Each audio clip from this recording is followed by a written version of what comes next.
이동찬 변호사입니다. 청구인 측 주신문 하겠습니다. 증인에 대한 2023년도에 있었던 1차 탄핵과 관련해서 질문 드리겠습니다. 증인 2년 전 2023년 2월 8일에 재난대응조치 위반 그리고 품위 유지 의무 위반을 이유로 국회에서 1차로 탄핵 소추되셨죠. 네, 그렇습니다. 그리고 2023년 7월 25일 약 6개월이 지난 시점에 이곳 헌법재판소에서 재판관 전원 일치로 기각되셨죠. 네, 그렇습니다. 당시 증인에 대한 탄핵 소추가 기각된 사유가 무엇이었습니까? 재난 관련 재반 법령에 위반한 사실이 없고 성실 의무에 위반한 사실도 없으며 특히 이제 행안부 장관에게는 일반인들이 흔히 생각하는 경찰이나 소방에 관한 지휘 권한이 일체 없다는 사실이 중요한 근거가 되었던 것 같습니다. 네, 을 제79호증 제시하겠습니다.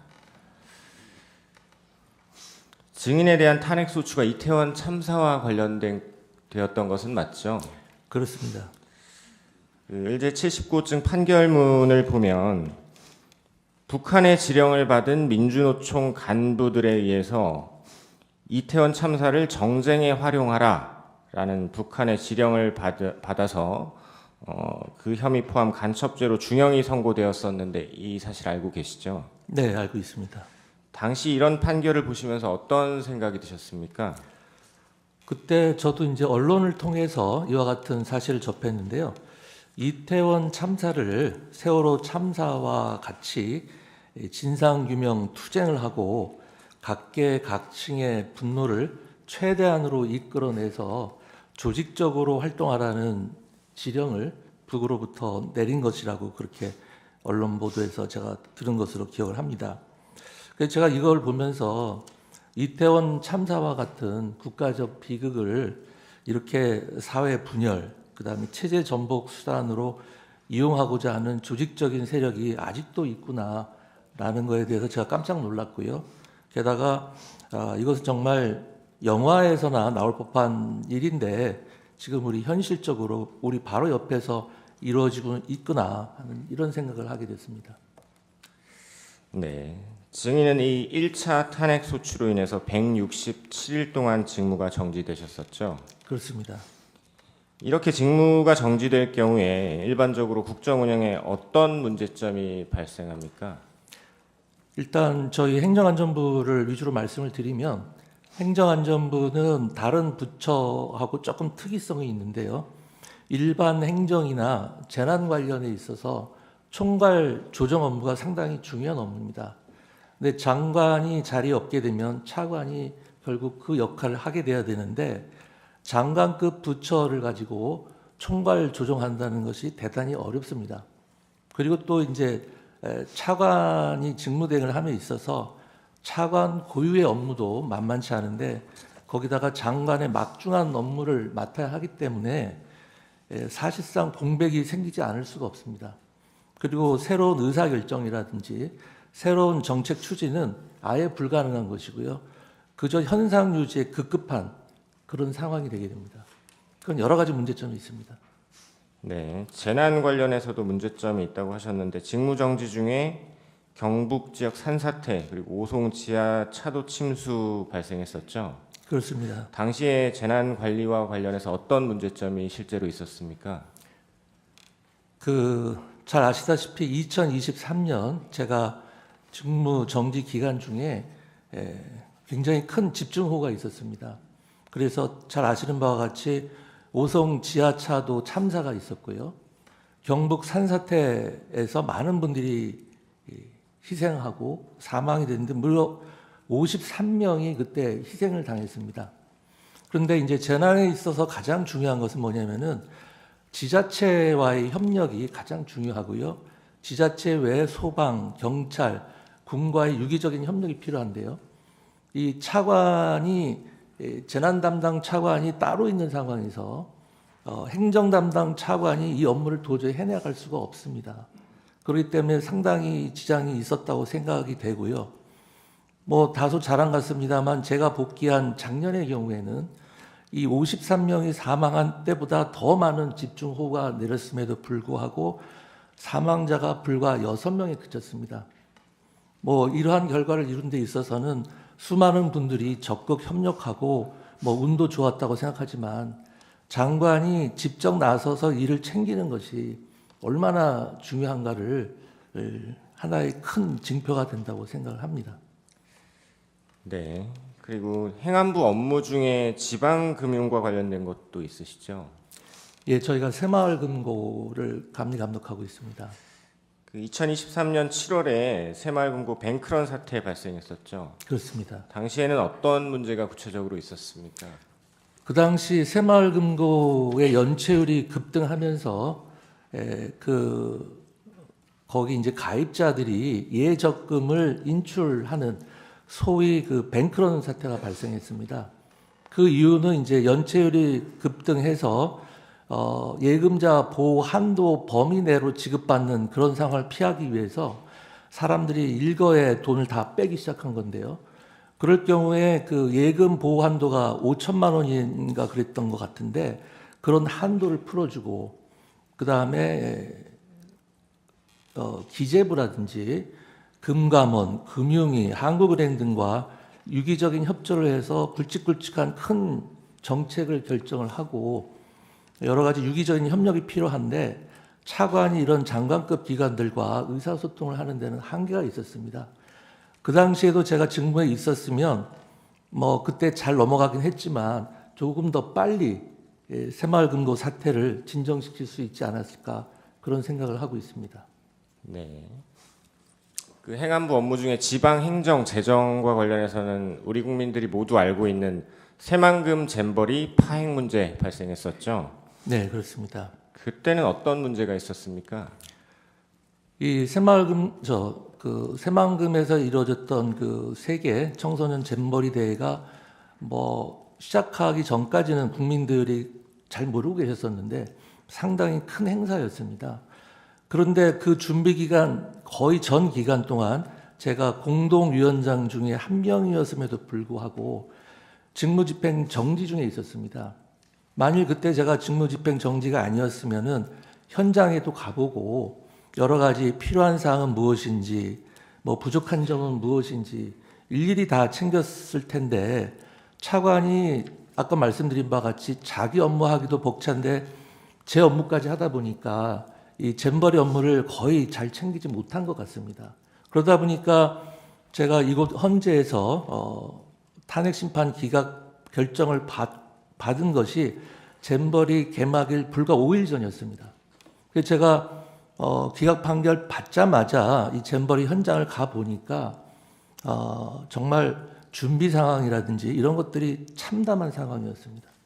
하지만 준비 기간이 거의 없었고 그나마 대통령께서 적극 지원을 해주시고 저희 행안부에서도 여러 가지 재정적 지원을 해서 우리나라 전 국민, 종교단체, 기업, 지자체 협력으로 그나마 큰 문제 없이 잼버리 문제를 잘 해결해 나갈 수가 있었습니다.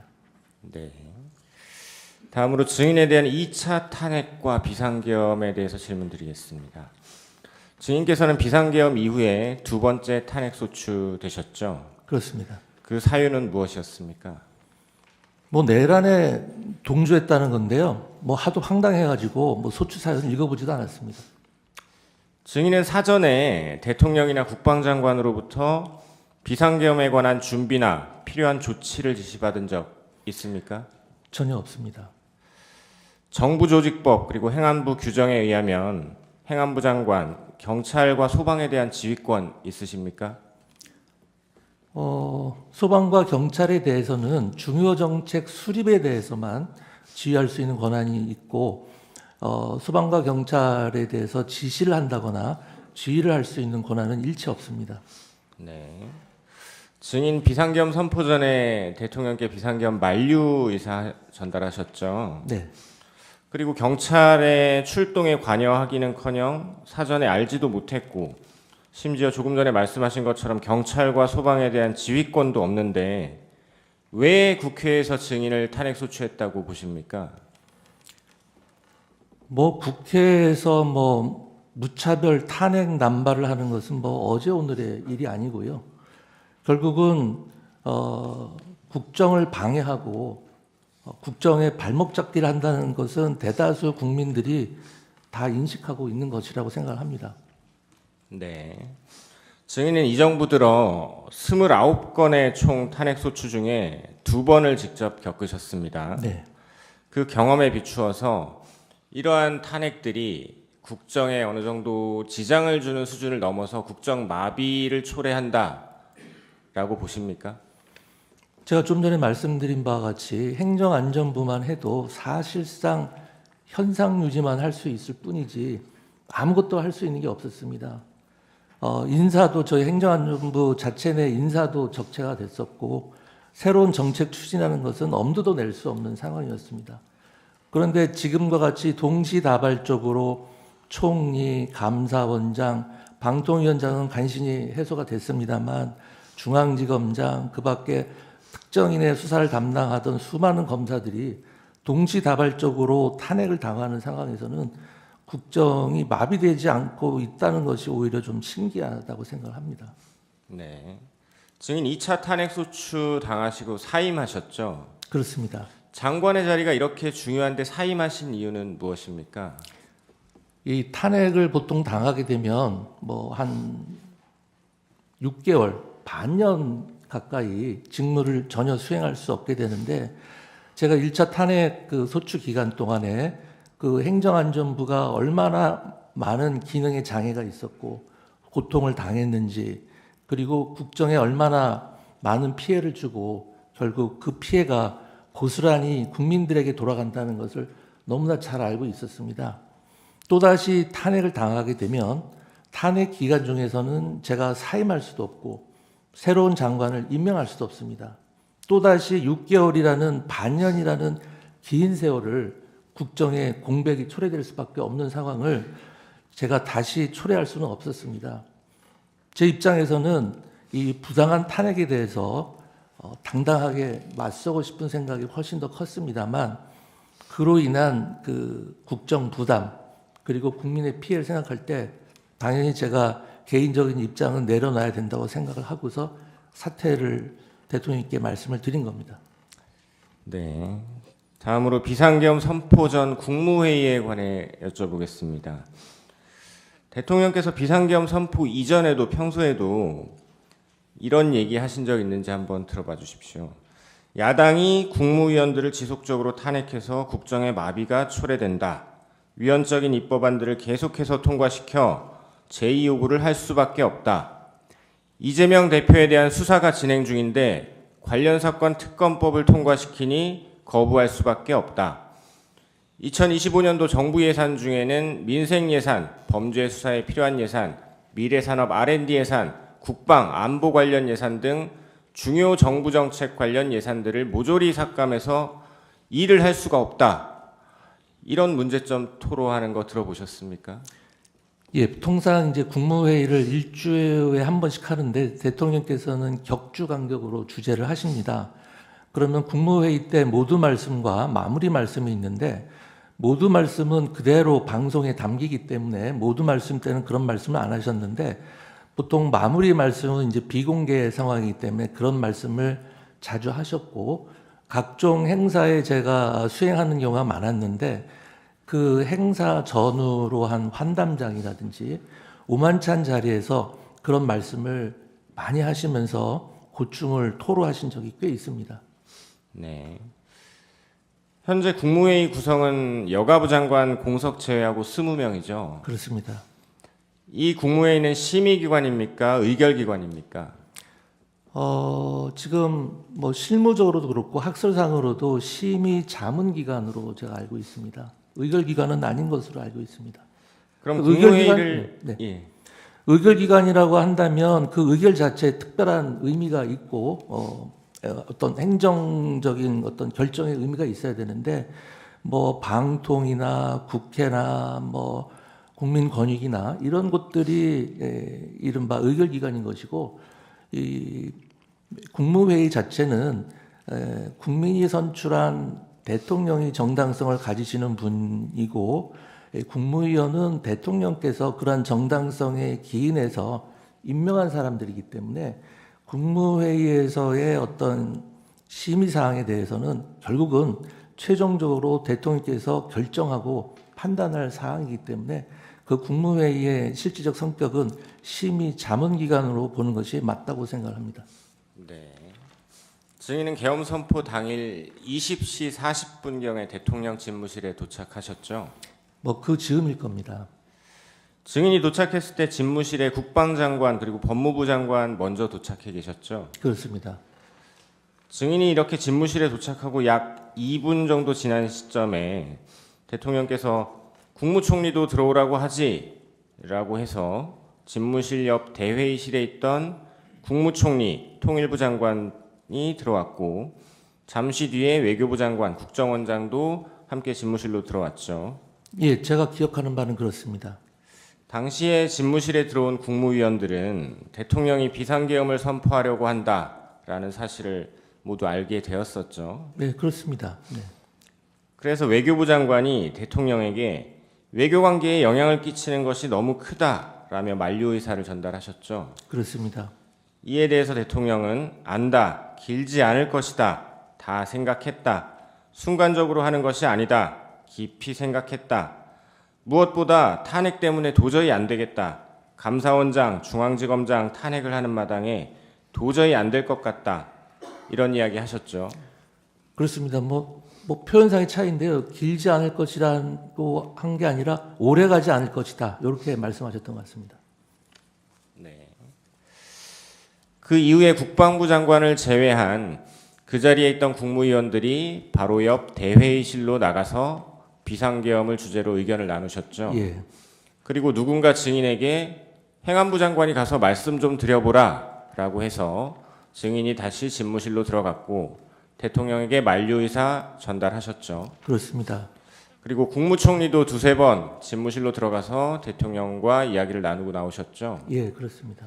그 과정에서 누군가 국무회의를 해야 한다 네. 이런 이야기를 했고 그래서 국무총리가 대통령께 국무회의 의사를 확인하기 위해서 또 들어가셨었죠. 예, 맞습니다.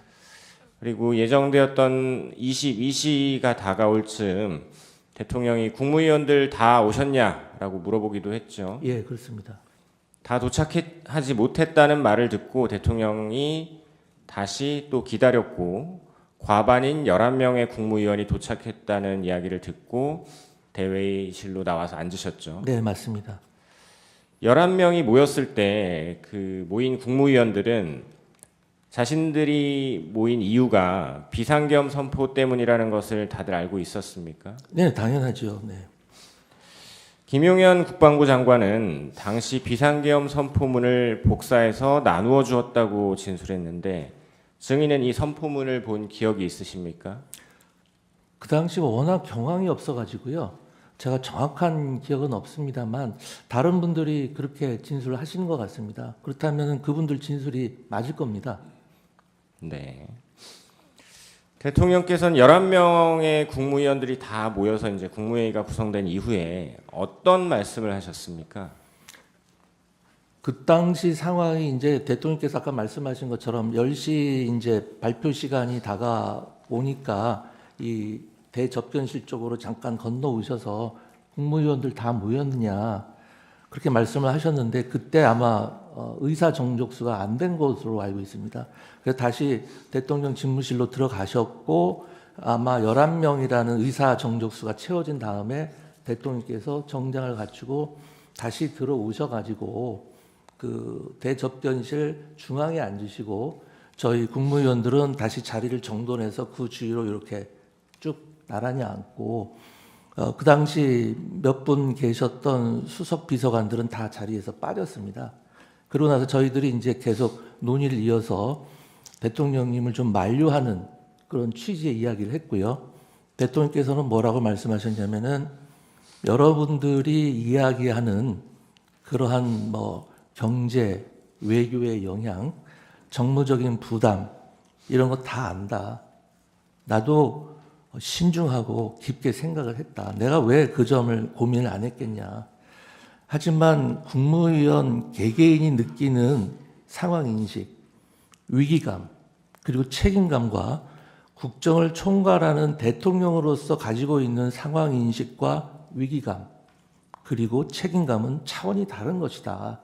이런 말씀을 마지막으로 하셨습니다. 그때 제가 받은 느낌이 뭐였냐면은, 제가 1차 탄핵소추 때 그렇게 심각한 영향이 있었는데, 과연 그러면은 타 부처 장관들은 그런 사정을 알았을까? 그런 생각을 했습니다. 그리고 지금과 같이 그 동시다발적으로 여러 명의 그 부처,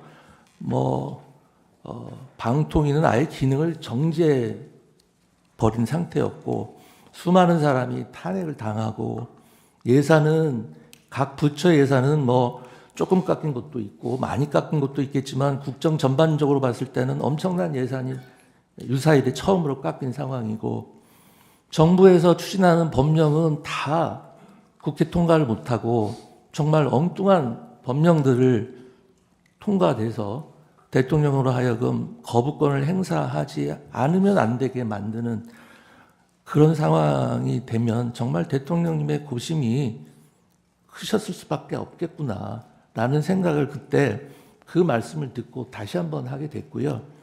다른 국무위원들도 아마 비슷한 생각을 했을 겁니다. 대통령님의 고심을 그 당시 충분히 이해할 수 있었고, 참 우리가 저렇게까지 같이 고민을 못한 것에 대해서 상당히 죄송스러운 마음도 있었습니다. 그러면 국무회의 당시의 비상계엄 선포에 대해서 찬성 또는 반대 의견을 밝힌 국무위원들도 있으셨죠? 그 당시 분위기를 정확히 말씀드리면요, 찬성과 반대를 밝히는 자리가 아니었기 때문에 어느 누구도 찬성이니 반대니 이런 워딩 자체를 한 사람은 없었습니다. 거기 모인 국무위원들은 전부 다 이제 아까 얼핏 말씀하셨지만 대리인께서 선포 전 국무회의를 거치도록, 국무회의 심의를 거치도록 되어 있네요라고 누가 얘기를 했기 때문에 거기에 대해서 이번 비상계엄이 위헌이다, 위법이다라고 생각한 사람 아무도 없었습니다. 단지 이렇게 비상계엄이 약 45년 만에 선포됐을 때 국민들이 이것을 받아들일 수 있겠는가, 외교나 경제에 미치는 영향이 얼마나 크겠는가, 과연 이걸 추후 정무적인 부담이라든지 야당의 공세를 막아낼 수 있겠는가라는 것에 대해서 상당히 걱정과 우려를 했고, 그렇다면 대통령님을 우리가 만류해야 되지 않는가, 이런 상황이었습니다. 한 사람씩 돌아가면서 찬성 반대를 밝히는 자리도 아니었고요.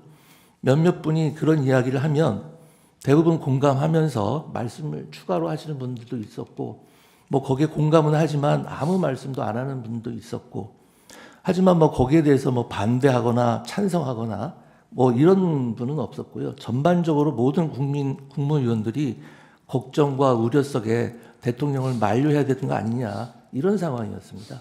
네. 그러고 나서 이제 대통령께서 국무회의 마치고 예정된 원래 22시를 넘긴 22시 22분경에 브리핑룸으로 내려가서 23분부터 대국민 담화와 함께 비상계엄 선포하셨죠. 네. 증인이 대통령 집무실에 도착한 20시 40분경부터 대통령이 비상계엄을 선포하러 대회의실을 떠난 22시 22분경까지 약 1시간 44분입니다. 이 시간 동안 11명의 국무위원들이 동시에 한자리에 앉아서는 아니지만 순차적으로 집무실 그리고 바로 옆 대회의실에서 대통령이 어떤 이유로 비상계엄을 선포하려 한다라는 걸 설명하시고, 비상계엄 선포에 관한 총리, 기타 국무위원들의 의견이 대통령에게 전달되고 다시 그에 대해서 대통령이 자신의 의견을 밝히기도 한 거죠. 네, 그렇습니다. 이게 한꺼번에 모인 게 아니라 국무위원들이 이제 순차적으로 왔기 때문에 늦게 온 국무위원들은 옆자리에 있는 국무위원들이 지금 무슨 상황이냐, 무슨 얘기가 오고 갔냐 해서 두 분이서 이야기를 하면서 다들 업데이트가 되어 있는 상태였습니다. 네. 당시에 증인 외에도 다른 국무위원들도 국무위원 서로 간에 논의를 하고 일부 국무위원들은 대통령에게 의견을 전달하기도 했었죠. 그렇습니다. 아까 말씀드린 바와 같이 저도 한번 들어갔다 왔고요. 총리님도 뭐 두세 번 정도 들어갔다 오신 것으로 제가 기억을 합니다. 네, 그럼 국무회의 주관부처 장관이시죠? 네, 셨죠? 예. 주관부처 장관으로서 보셨을 때 비상계엄 선포 전 국무회의 이거 유효하다고 보십니까? 그 유효 여부를 제가 판단할 지위에 있지는 않고요. 다만 제가 분명하게 말씀드릴 수 있는 것은 당시 그 자리에 있던 국무위원들은 모두 국무회의를 한다고 생각을 하고 있었습니다. 왜 그러냐면은 아까 이야기가 나왔습니다만 국무회의 심의를 거쳐야 하는 것이 아니냐라는 이야기가 있었고 그에 따라서 총리님께서 대통령님 의사를 확인하러 다녀오셔서 대통령께서 국무회의 개최를 지시하셨다. 이런 말씀을 총리님께서 직접 하셨고요. 그 다음에 국무위원 의사정족수인 11명이 모일 때까지 저희가 다 기다렸고 심지어 대통령께서도 10시 발표 예정이었던 계엄 선포를 거의 30분 가까이 늦추면서 국무회의 의사정족수가 되기를 기다렸던 것이고요. 그 다음에 의사정족수가 된 다음에는 아까 말씀드렸습니다만 대통령께서 정장을 갖추시고 저희들이 모여있던 대접견실로 건너오셔서 중앙에 앉으시고 저희들도 자리를 다시 한번 정리해서 앉았고 그때 있던 수석 비서관들도 다 빠지고 이런 상황이었습니다. 그렇기 때문에 당시 참석했던 국무위원들 자체는 다 국무회의를 한다고 생각을 했을 겁니다. 저뿐만이 아니라 다만 그것이 국무회의로서 인정을 받을 수 있느냐 없느냐는 또 별개의 문제라고 생각을 합니다. 네. 회의록에 대해서 여쭤보겠습니다. 국무회의 끝나고 누군가 회의록은 만들어야 되지 않냐라고 해서 증인이 대통령 부속실 직원에게 참석자, 모인 시간, 헤어진 시간, 발언 요지를 메모해 주라라고 하셨죠. 그렇습니다. 통상 국무회의 회의록은 언제 작성됩니까? 국무회의가 개최된 때로부터 빠르면 7일, 통상 뭐 한 열흘 이내 이렇게 만들어지는 것으로 알고 있습니다. 네. 비상계엄 선포 당시 회의록이 작성되지 않은 이유는 무엇입니까? 이 첫 번째 이유는요. 원래 그 회의록 작성의 책임자는 저희 행안부의 의정관이 작성하도록 되어 있는데 그 당시 국무회의에 의정관이 참석을 간사입니다. 간사인데 이 간사가 참석을 못했기 때문에 국무회의 참석자라든지 개최 시간, 종료 시간, 발언 요지 등을 확인하는 데 시간이 걸렸을 것이고요. 무엇보다도 이제 그 비상계엄 선포 이후에 비상계엄이 뭐 내란이다라고 몰아붙이면서 뭐 회의록 작성을 하는 것이 비상계엄에 동조하거나 비상계엄을 방조하는 것이 아니냐라는 분위기가 형성돼 있었던 것 같습니다. 그런 상황에서 더 이상 회의록을 작성할 수는 없었을 것이라고 생각을 하고요. 제가 12월 8일자로 사퇴를 했기 때문에 그 이후의 정황에 대해서는 제가 자세히 잘 모르겠습니다. 네. 국무위원들 국무회의 후에 부서는 실제로 어떻게 이루어집니까? 부서는 국무회의를 마친 다음에 그 관계 장관들이 자기 집무실로 돌아가서 전자적인 서명을 하는 방식으로 이루어집니다. 그럼 이 사건 비상계엄 선포 관련 국무회의 때 부서가 없었던 이유가 무엇이라고 생각하십니까? 제가 알기로는 부서의 시점에 대해서는 특별한 규정이 없는 것으로 알고 있습니다.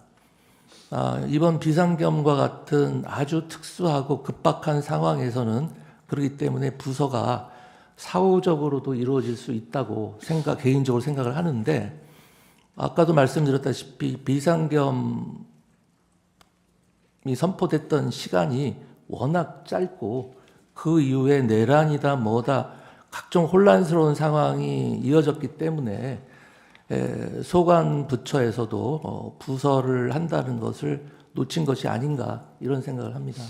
네. 부서라는 것은 계엄 선포 같은 대통령의 법적 행위에 대해서 하는 거지 국무회의록에다가 부서하는 거는 그건 전혀 아닙니다. 그건 아니죠. 네, 전혀 아닙니다. 잘못 말씀하신 것 같아서. 아니 그러니까요. 국무회의록에 부서하는 거는 아니죠. 아닙니다. 네. 그러니까 계엄 선포면은 국방장관, 관계장관과 총리, 대통령이 하는데 그런 거는 사후에도 할 수 있는 문제죠. 네네. 그런 취지로 드린 말씀인데 약간 좀 오해가 있었던 것 같습니다. 국무회의 자체에 대해서는 부서가 없고요. 대통령의 행위에 대해서 부서를 하는 겁니다. 국무회의 심의를 거친. 네. 잠깐만요. 15분 이어서 쓰시겠습니까? 네, 이어서 쓰겠습니다. 그렇게 하십시오. 15분. 쪽지 관련해서 여쭤보겠습니다. 대통령이 평소 뭐 증인 포함 국무위원들에게 어떤 지시하실 내용이 있으실 경우에 보통은 어떻게 합니까? 전화로 합니까? 아니면 문건 같은 걸로 합니까? 그 면전에서 지시하실 때는 그냥 말씀을 하시고요. 그 다음에 경우에 따라서는 급한 일 같으면 전화로 말씀하시는 경우도 있으십니다. 그리고 보통은 이제 정식 개통을 통해서 지시사항이 이렇게 문서로 내려옵니다. 네. 증인은 비상계엄 선포 전후로 대통령 집무실에서 대통령 또는 국방부 장관으로부터 비상계엄과 관련된 어떤 지시사항이 기재된 쪽지 받으신 적 있으십니까? 전혀 없습니다.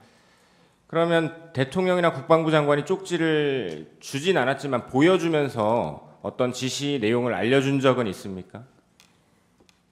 그런 사실도 전혀 없고요. 뭐 이번 대통령에 대한 검찰의 공소장을 보니까 뭐 보여줬다는 얘기가 나오는데 대통령이 주면 주지 뭐 이렇게 보여주고 뭐 그렇게는 상식적으로 저는 납득이 안 갑니다. 네. 대통령이나 국방부 장관으로부터 언론사 등 특정 건물에 대한 단수에 대한 조치를 구두로라도 지시받은 적 있습니까? 전혀 없습니다. 그런데 언론을 보면 증인께서 소방청장에게 몇 군데 단수를 지시했다는 이야기가 계속 나오는데 소방청장과 통화는 하셨죠? 통화했습니다. 왜 통화하신 거고 어떤 이야기 했는지 말씀해 주실 수 있습니까? 조금 설명이 필요한데요. 제가 대통령실에서 종이 쪽지 몇 개를 좀 멀리서 이렇게 본 게 있습니다. 그런데 그 쪽지 중에는 소방청 단전 단수 이런 내용이 적혀져 있었습니다. 그때가 언제였냐면은 제가 대통령님께 이제 그 국무위원들의 분위기, 국무위원들이 생각하는 거 그런 만류하러 들어간 자리에서 한 짧게 한 1, 2분 머물 때 잠깐 얼핏 보게 된 건데요. 그리고 나서 이제 비상계엄이 선포가 되고 제가 이제 광화문으로 돌아가는 제 차 안에서 그 쪽지 본 게 생각이 났습니다. 그런데 그 쪽지가 어떤 맥락에서 작성이 되고 어떤 의미인지는 잘 모르겠지만 제가 본 대로 만약에 단전 단수를 소방이 한다고 할 경우에 이것을 무작정 하게 되면 거기 국민들에게 큰 안전사고가 발생할 수도 있겠다. 경우에 따라서는 큰 인사사고가 갑자기 단전 단수를 하면 인사사고가 발생할 수 있겠다라는 생각이 들었고 사무실로 돌아가는 내내 그게 굉장히 마음에 쓰였습니다. 그래서 사무실로 돌아간 다음에 이제 큰 사건 사고고 접수된 거는 없는지 어떤 각종 시위나 충돌 같은 상황은 없는지 그런 상황이 전반적으로 궁금해서 제가 경찰청장과 소방청장에게 차례로 전화를 했습니다. 소방청장에게 전화하면서도 그런 것들을 물어본 다음에 아까 그 쪽지가 생각이 또 나고 걱정이 돼서 만일의 경우를 대비해서 국민의 안전에 대해서 최우선적으로 그리고 꼼꼼히 챙겨달라라는 취지에 당부를 한 거고 뭐 언론이나 이런 데서 일부 보도되는 것처럼 제가 소방청장에게 단전 단수를 지시한 것이 아닙니다. 아까 말씀드렸습니다만 행정안전부 장관에게는 소방청장을 지휘하거나 어떤 지시를 할 권한이 전혀 없습니다. 그리고 제가 2년 넘게 행정안전부 장관으로 재임하면서 역대 소방청장이나 지금의 허석권 소방청장님에게 어떠한 지시를 한다거나 뭘 하세요, 하지 마세요 이런 이야기를 일체 한 적이 없습니다.